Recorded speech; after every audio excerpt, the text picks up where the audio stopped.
క్యూన్యూస్కి సంబంధించినటువంటి ప్రేక్షకులకు అందరికీ నమస్కారం. నిన్నటి నుంచి రాష్ట్రంలో విపరీతమైన వర్షాలు పడతా ఉన్నాయి. దీంతో కొద్దిగా ప్రజలు కూడా అప్రమత్తంగా ఉండాల్సినటువంటి అవసరం వచ్చింది. ఇప్పుడు ఉన్నటువంటి కొత్తగా మనకు నేషనల్ హైవే ఒకటి అయితే ఉన్నది. నేషనల్ హైవే వల్ల రోడ్డు మీద ఉన్నటువంటి రోడ్డు వెడల్పు కార్యక్రమంలో కూడా కొత్తగా మోరీలు కూడా నిర్మించడం జరుగుతూ ఉన్నది.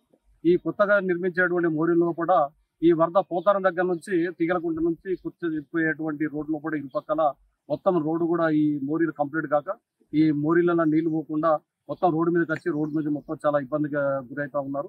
దయచేసి ప్రజలు కూడా అప్రమత్తంగా ఉండి ఈ రోడ్డు మీద నడిచిన చిన్నపిల్లలను పోవద్దని చెప్పి కోరుకుంటూ, మోరీలు కూడా అక్కడక్కడ మన నీళ్లు పోవడానికి కూడా గ్యాప్ పెట్టిండ్రు.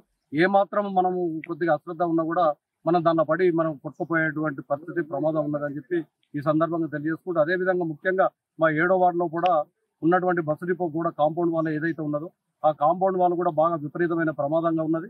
ఇప్పుడు కూడా ఒక కొద్దిగా మూల మొత్తం పడిపోయింది.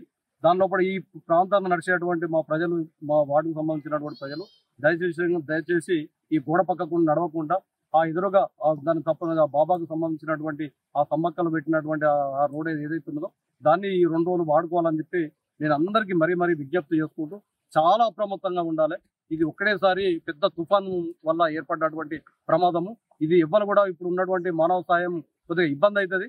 అయినా కూడా అందుబాటులో మున్సిపల్ సిబ్బంది కూడా వాళ్ళని కూడా అప్రమత్తంగా ఉండాలని చెప్పి కూడా వాళ్ళందరికీ చెప్పినాము. ఇటు రెవెన్యూ వాళ్ళు కూడా ఉండాలని కూడా చెప్తాం. పొన్నం ప్రభాకర్ గారు ఎప్పటికప్పుడు మన మంత్రివర్యులు ఎప్పటికప్పుడు ఈ విషయం హుస్నాబాద్ గురించి ప్రతి విషయాన్ని తెలుసుకుంటా ఉన్నారు.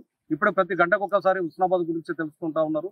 కాబట్టి మీకు ఎటువంటి ఏమైనా ఇబ్బంది, ఇండ్లు కూలినా ఇంకా ఏమైనా ప్రమాదాలు ఉన్నా కూడా దయచేసి మాకు ఇంటిమేషన్ ఇవ్వండి.